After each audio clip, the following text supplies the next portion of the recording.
Salve pessoal, salve pessoal! Voltamos para a nossa segunda aula do curso de revisão. Brandão na área, processo penal na área. E vamos que vamos à nossa revisão aqui, pessoal. O que a gente está fazendo, né? Estamos vendo aqui essa dupla, essa primeira aula e segunda aula. Estamos vendo inquérito e ação penal, certo?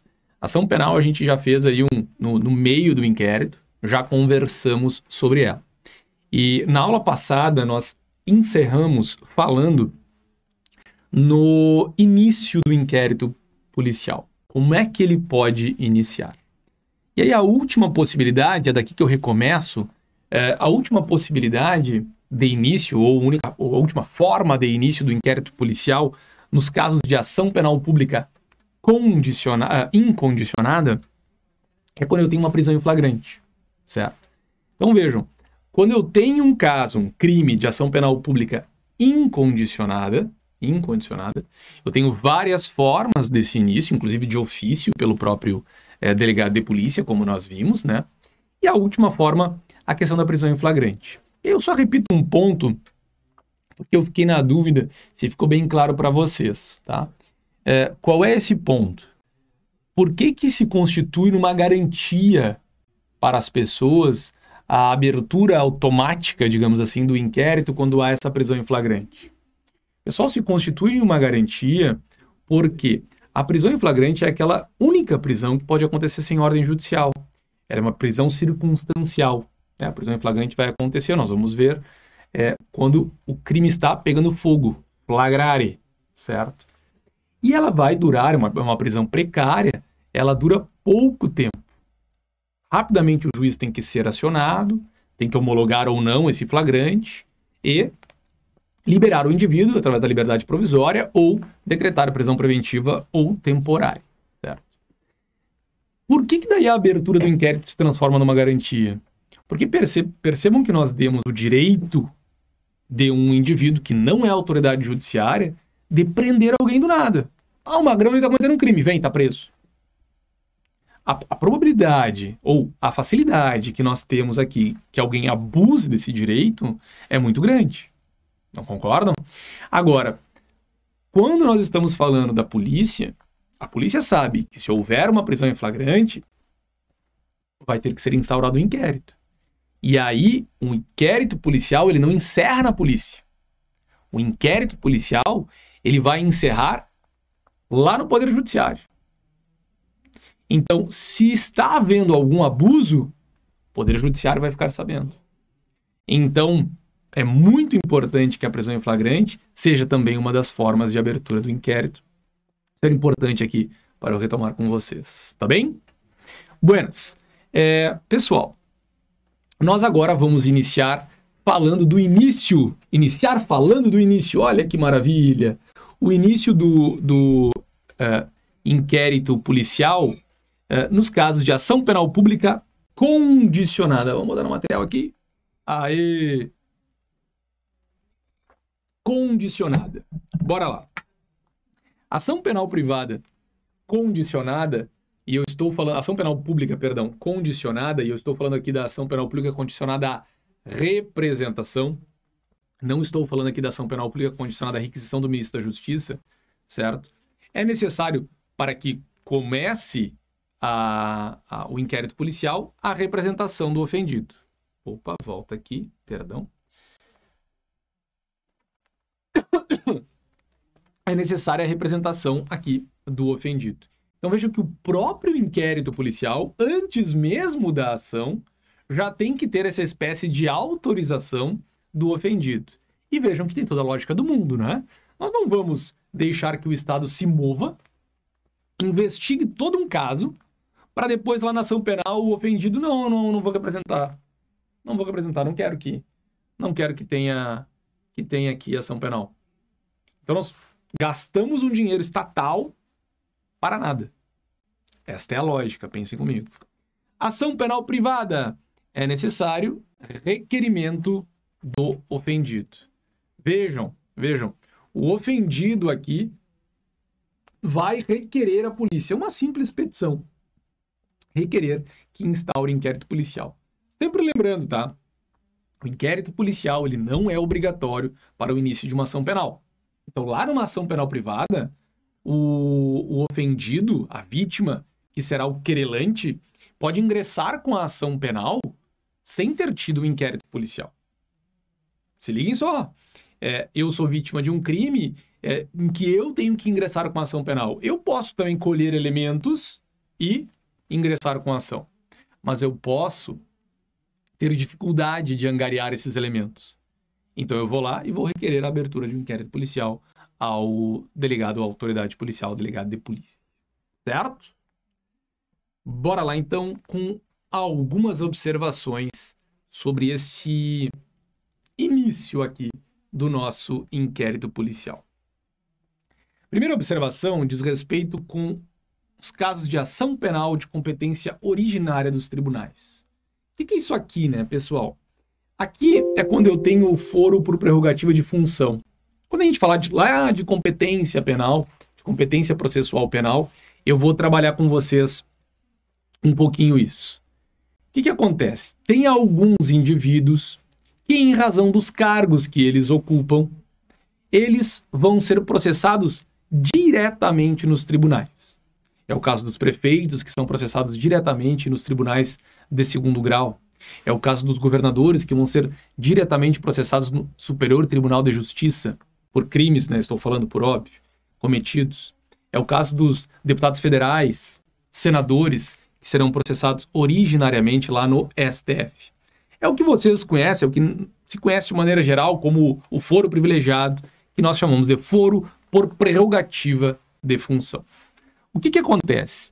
Para que um inquérito policial inicie em relação a investigações de crimes cometidos por esses indivíduos, que terão a prerrogativa de serem julgados por esses tribunais, o tribunal tem que autorizar o início da investigação. Então a polícia sabe que aconteceu um crime. Aconteceu um crime aqui. E aí a polícia começa a dar uma investigada aqui, aquelas averiguações iniciais, e vê, opa, quem cometeu o crime foi esse deputado federal aqui. Vamos investigar. Sim, mas antes vai ter que pedir, no caso do deputado federal, ao Supremo Tribunal Federal. Vai ter que pedir a autorização para tanto.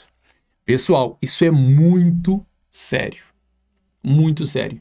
Já houve casos em que se perdeu processos inteiros porque a polícia investigou sem ter feito este pedido aos tribunais superiores. É um caso aqui do Rio Grande do Sul, inclusive.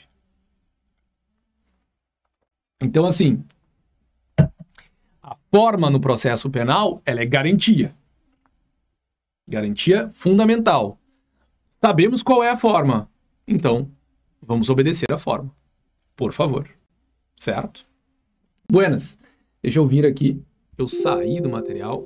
Não me lembro mais se eu achei que estava no material ou não. Mas vamos lá. Segue o baile aqui. A atividade de investigação realizada pela polícia vai ser supervisionada por esse tribunal. Se for um tribunal superior, STJ, STF, nós vamos ter o ministro supervisionando isso. E num tribunal de segundo grau vai ser o desembargador.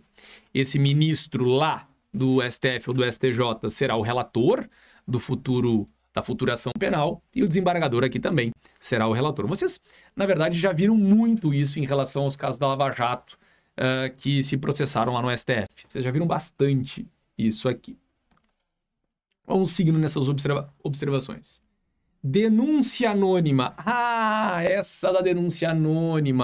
Isso aqui é muito importante. Tem um vídeo meu sobre isso lá no Instagram do GG, lá no meu Instagram, certo? Porque é bem importante mesmo. Foi uma das dicas que eu gravei lá atrás, né? Nem me lembro quando. Porque isso é muito confundido.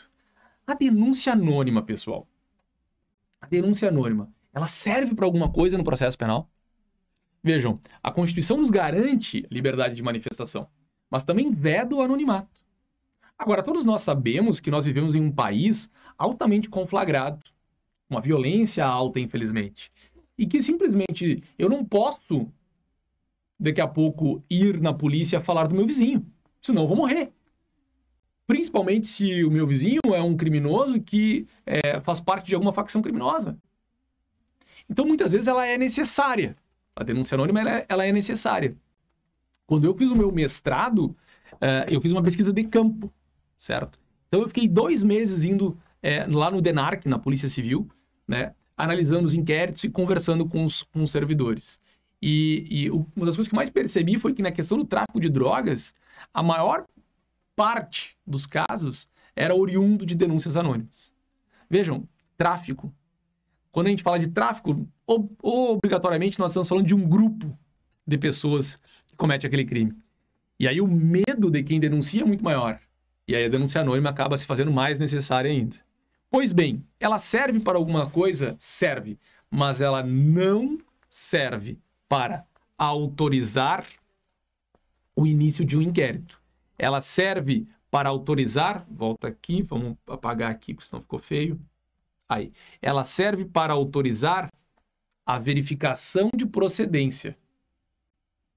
A denúncia anônima não vai servir para abrir um inquérito. Ela é a base de abertura do inquérito. Não. A denúncia anônima, ela é a base para nós conseguirmos uma interceptação telefônica. Não. A denúncia anônima é a base para nós conseguirmos que o juiz nos dê um mandado de busca e apreensão. Não. A denúncia anônima, ela vai servir para que a polícia vá fazer a VPI, verificação de procedência da informação. E aí, se a polícia verificar que aquela informação é procedente, através desse novo dado é que vai ser instaurado o eventual inquérito policial, tá? Então, muita atenção, ó, coloquei aqui, não serve para autorizar o tribunal, para o tribunal autorizar o início da investigação, não serve para determinar meios de prova, tá? Aqui eu coloquei só um esqueminha. Um esqueminha para vocês, tá? Para que vocês vejam como é que é o passo a passo aqui, né? Dos atos dos tribunais. Como os tribunais enxergam a questão da denúncia anônima. Houve a denúncia anônima, a polícia vai e faz diligências investigativas. Essas diligências investigativas nos mostraram que realmente estamos diante de um crime, instauração do inquérito policial. Ou, eventualmente, por conta dessas novas informações, nós vamos conseguir ainda uma interceptação telefônica, um mandado de busca e apreensão, entre outros. Certo? Bem importante isso. Estejam, né, fiquem atentos a esses detalhes, pessoal. Pois bem, pessoal, investigações. Isso cai com alguma, digamos assim, frequência em provas, tá? Mas não tem nada muito, digamos assim, complexo. Aqui, no início das investigações, nós vamos ter as provas